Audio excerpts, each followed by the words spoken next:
You're right on time for Hope TV Newswatch on this 30th day of May 2025. A very good evening to you wherever you're watching us from, and welcome to the broadcast. My name is Kennedy Kimani, and standing for us tonight is Boniface Moridi. Now, 4 suspects linked to the alleged abduction of Juja Member of Parliament George Koimburi have been released on a cash bail of 300,000 shillings each as investigations continue. Among them is Kanyanyaini, Member of County Assembly Grace Ndutawa Rimo, who remains a key person of interest. The DCI says CCTV and digital evidence place her with the MP. On the night in question, contradicting her earlier claims, police allege the abduction may have been staged for political gain, but Koimburi has declined to record a statement. 5 witnesses have so far come forward.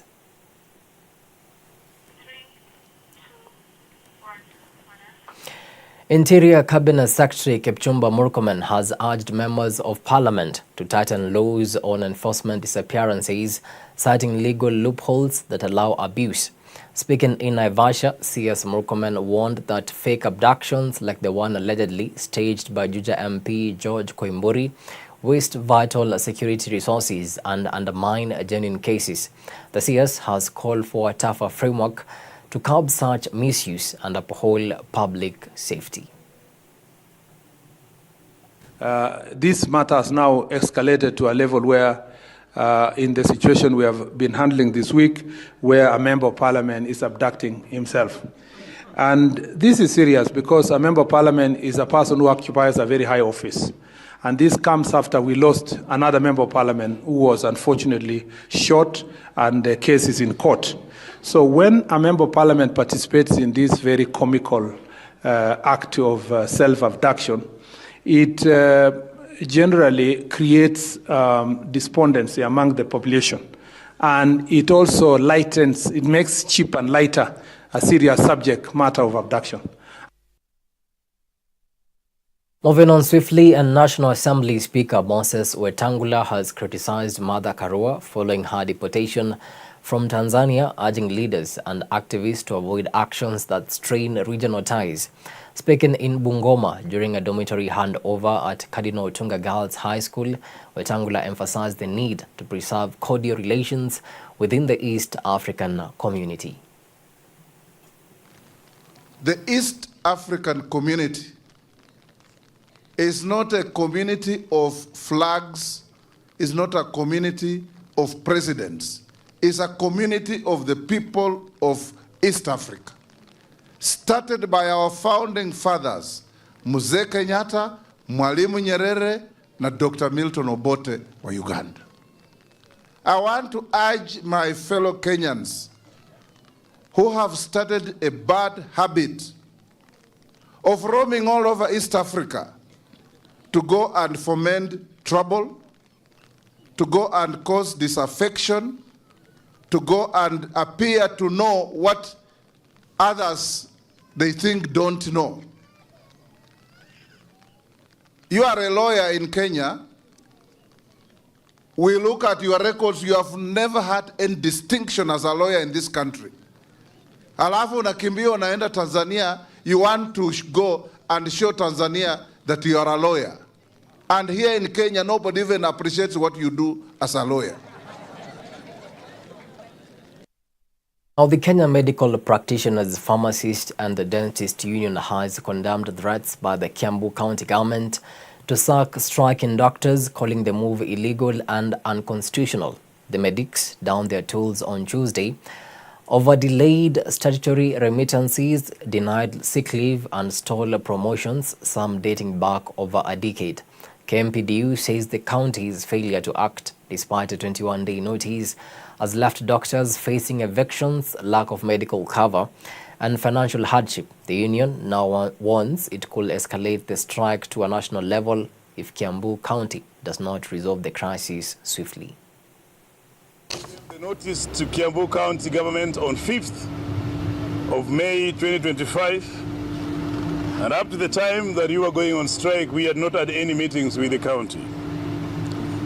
So I'm justified by all means, by all mechanisms, to say that This strike that we are on today as Kiambu doctors has been necessitated and forced upon the doctors by the inactiveness of the Kiambu County government.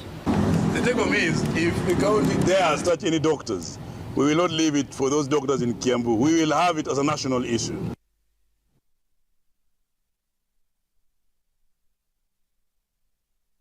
President William Ruto has called for stronger investment and collaboration in Kenya's blue economy to boost fish production. Speaking at the Blue Economy Summit in Homa Bay County, the head of state pledged increased government support and urged fishermen to respect breeding zone regulations for sustainability. Sasa tunaendelea na phase 2 ya hii mambo ya paya hapa. Na tumetoa pesa kama serikali milioni 600 ingine ya kujenga theater hapa, ya kujenga cold rooms hapa, ya kuendesha mambo hii yenuke yene juu. Na vile vile nataka mnisikize kwa makini. Usafiri hapa Lake Victoria imekuwa na matatizo makubwa. Kubeba gari ni ngumu, kusafirisha wananchi ni ngumu. Ni kweli ama si kweli? Kama vile tuko na feri kule Mombasa, sasa tumeweka pesa ya serikali milioni 600 kujenga feri ambayo itasaidia sisi hapa Lake Victoria kusafirisha wananchi, kusafirisha mzigo, kusafirisha magari, ndio hii dunia iweze kubadilika. Nasikizeni watu wa Homa Bay, mimi nitarudi hapa Disemba kwa sababu feri yenu itakuwa imekamilika, kwa sababu ile mpango ambayo phase 2 itakuwa imekamilika. Tunaelewana? Mbali na kujenga hii paya ya hapa Homa Bay, nyinyi mnajua tunajenga paya ingine kule Seaport na tunajenga paya ingine kule Muhuru Bay. Ndio usafiri wa hapa Lake Victoria, biashara ya zamaki hapa Lake Victoria, mambo ya kusafirisha mizigo na wananchi iweze kuendelea kwa taratibu na kwa hali ambapo haihatarishi maisha ya wananchi hapa katika Lake Victoria. Kuna wale wanasema ati rais anatenga tu na anatenga na anatenga. Sisi tunawaambia amesema, ametenga na akatenda. Your Excellency, the transformation of this country will be televised. And those who have eyes will see it. And it will be market by market, pyre by pyre, road by road, affordable house by affordable house. And it will carry these Kenyans along and out of poverty. Well, it is exactly 8 minutes past the top of the hour. Time now for a short break, but immediately after, I'll be back with the business and sports news.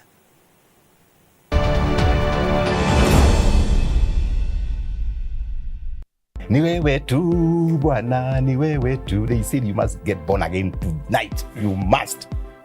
They prayed for, we stayed there for 3 hours. They breathed fire. Yes, so I got tired. I said, let me get born again. Tomorrow I will backside. So I became a photographer. Every mission that we went, when the demons were being chased away, I was capturing the moment. After You're still first year. First year. And you have started your first business. First business. Yes. Yeah.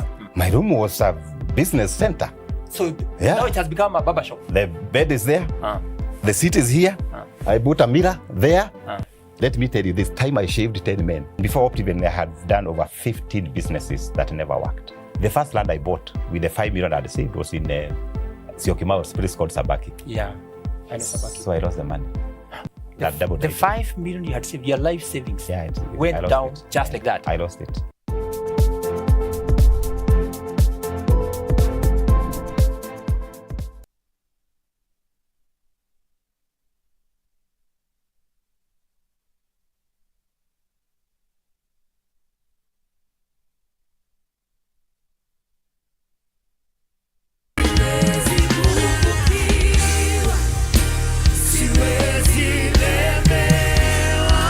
Join Pastor Emmanuel Hillary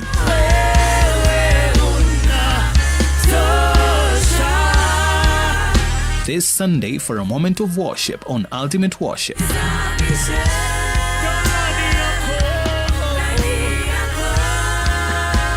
From 7 a.m. to 8 a.m. and repeat from 6 p.m. to 7 p.m.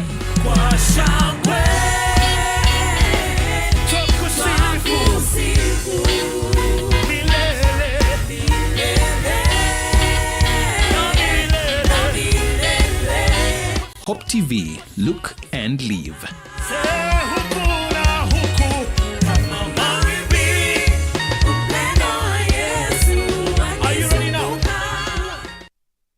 Thank you for tuning in to Hope TV, your go-to channel for hope, inspiration, education, and wholesome entertainment.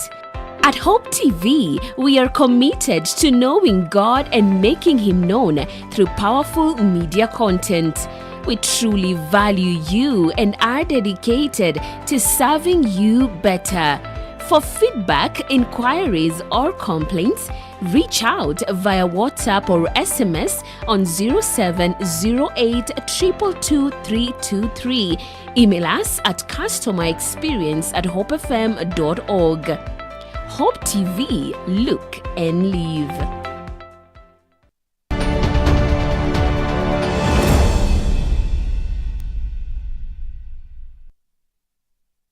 You're watching Hope TV Newswatch. Now let's get down to business. And the Ministry of Agriculture has moved to safeguard local rice farmers under the Mwea irrigation scheme by directing the Kenya National Trading Corporation to purchase over 5,000 metric tons of locally grown rice worth 500 million shillings. This comes amid concerns over imports affecting market access. Farmers will receive payment within a month, an improvement from previous delays.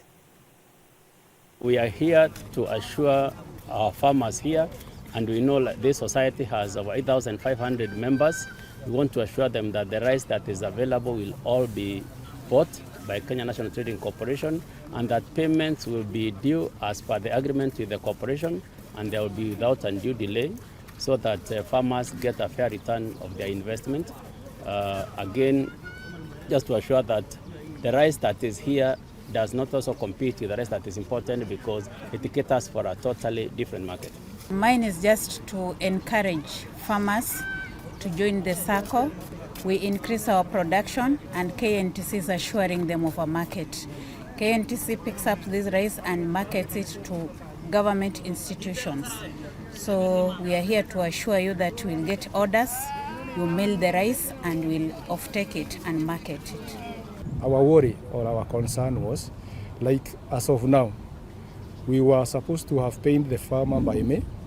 We are heading to June. And then another worry is that what we have, we already in the field, and this goes to the government. We appreciate that we have the river dam. With the river dam, the aim of the river dam was to increase production. Yes, this one has been done. What we have in the field, close to 32,000 acres, they are already under crop, whereby initially we only had 2 crops. That is the main crop, Aratun. Then we didn't have Aratun 3 and another crop. But because of the availability of irrigation water, like now in a month's time, we are to harvest what is already in the field, the 32,000 acres. This is what we have as stocks. That was one of our worry in the management. Where are we going to take the other harvest? Having the stocks that the farmer delivered from November, December, another delivery was done in February and March. So that's why the management decided to approach. Probably that is why we are here, so that we get a way forward.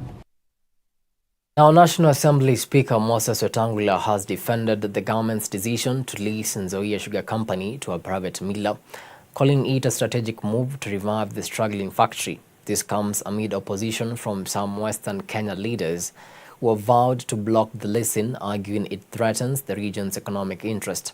The state has already finalized the leasing of 4 public sugar mills to private operators for 30 years. Kiwanda ya Nzoia inafufuliwa. Sasa mfadhili ameingia na mumeona watu wakipiga kelele.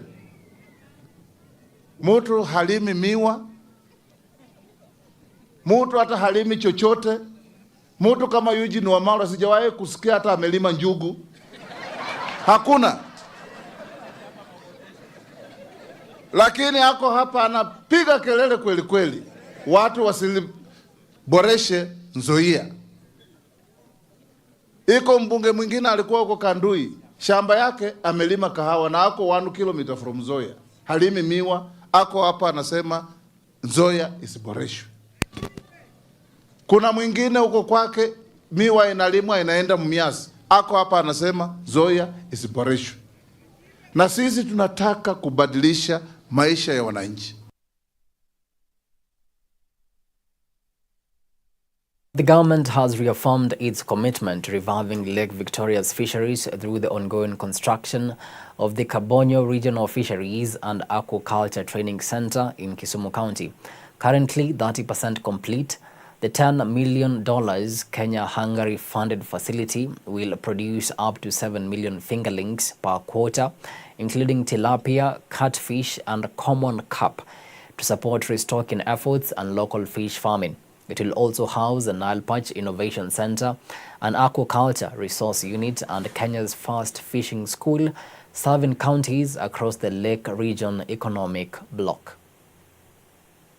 The project is being implemented by the Kenya government in partnership with the Hungarian government at a total cost of Kenya shillings, 3 billion shillings. You are aware that we have been facing the challenge of depleting stock of fish in the lake. And one of the integral components of this project is to have a production facility for fingerlings, which we can use for purposes of enhancing the production levels of fish within the lake. The contractor is already on site, as you can see. In terms of project update or status, we are at about 30%. The horizontal infrastructure, the road network, is already being worked on. They have already done a canal to block backflow of water from the lake. The foundation of the administration block, the laboratory, the dormitory, the staff housing and other amenities is already work in progress.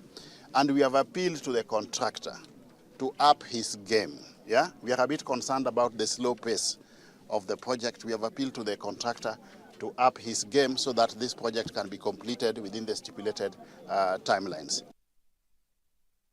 On swiftly, and the government is constructing county aggregation and industrial parks in all 47 counties to boost value addition, manufacturing, and agro-industrial growth. 13 priority CAIPs, including in Meru, Homa Bay, Busia, and Kirinyaga, are set for completion by the end of August this year. Each park cost 500 million shillings, jointly funded by the national and county governments. We must make sure as you complete your building, your CAIP, the utilities are on site at the same time. Roads, electricity, ICT, water. Otherwise, we'll have projects which will be built and they are not operational. So I want to hear, other than this, the expected completion dates for the 13, each of the 13, what is the state of the utilities, especially from our friends in the county government? Tell us, are the utilities there? We have our own reports, but we want to validate that, what our national government officers have told us, plus your own report, because you're the people who are there and doing this work. We also need, finally, to live here with the forward linkages for CAIPs. The forward linkages are the route to market assurances. Who has done the route to market assurances, both national, both for the local market and international market? Where will those products being aggregated and value added, where will they be sold? Yeah? Who will buy them? Where is the demand? Kenya is charting a bold new path in tourism by spotlighting the Western Circuit as a premier adventure destination. The Kenya Tourism Board has launched the second edition of the magical Kenya Mountain and Trail Series, now dubbed the Magharibi Trail Series, which is a multi-sport expedition blending hiking, cycling and cultural immersion across Kakamega, Siaya and Homa Bay counties. With the initiative kicking off in the lush Kakamega forest, officials say it marks a shift towards sustainable, experience-driven tourism that taps into the region's untapped potential and rich biodiversity. The move is part of a broader strategy to diversify Kenya's tourism offerings and attract 200,000 adventure tourists in the next 5 years. Today, we are flagging off the magical Kenya Trail Series, Magharibi Edition. This edition is showcasing the Western Circuit of Kenya. We have 9 amazing circuits, and this time around, adventure is taking us to the western part of the country. We kick it off here at Kakamega County, Kakamega Forest, and we shall go all the way to Homa Bay County to Rusinga Highland, where we'll be able to experience the amazing Lake Victoria, engage with the Suba people, the culture of the Suba, their cuisine and their music.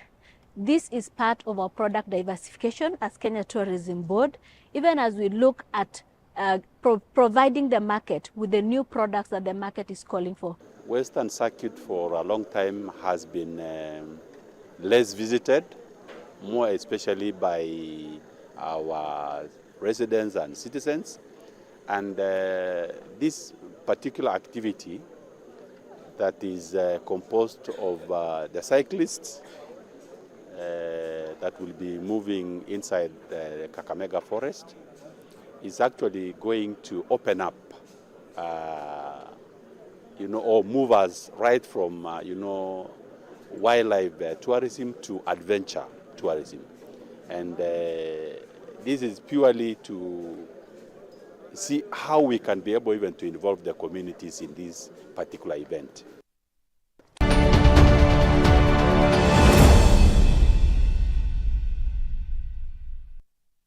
Now, and to some sporting action, Harambee Stars captain Michael Olunga has officially parted ways with the Qatari side Al Duhail after 4 seasons. The 31-year-old departs as the club's all-time top scorer, with 130 goals, having joined in 2021 for a fee close to 1 billion shillings. Al Duhail praised Olunga's professionalism and impact, while the striker bid farewell on social media after a trophy-less campaign.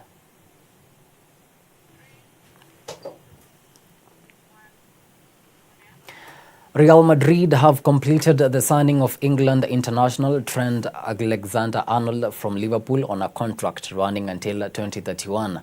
The 26-year-old right-back, whose deal at Anfield was set to expire, joins for an undisclosed fee and is expected to debut at the Club World Cup in June.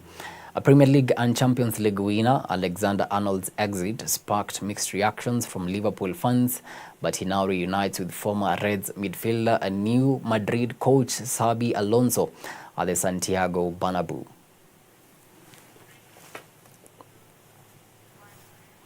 And finally, Chelsea have triggered the £30 million release clause for Ipswich striker Liam Delap, with personal terms expected to be a formality. The 22-year-old, who was strong ties with Chelsea personnel, including head coach Enzo Maresca and former teammates Cole Palmer and Romeo Lavia, is set to join the Blues following Ipswich's relegation.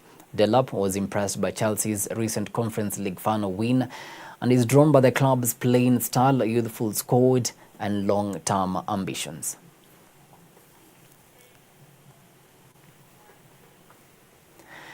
Well, with that, we come to the end of our news tonight. Many thanks to you for making time to watch Hope TV Newswatch. We really do appreciate the value of your time. On behalf of the amazing team that made this bulletin a success, have yourselves a blessed night and an awesome weekend. My name is Kennedy Kimani, and signing for us tonight has been Boniface Muredi.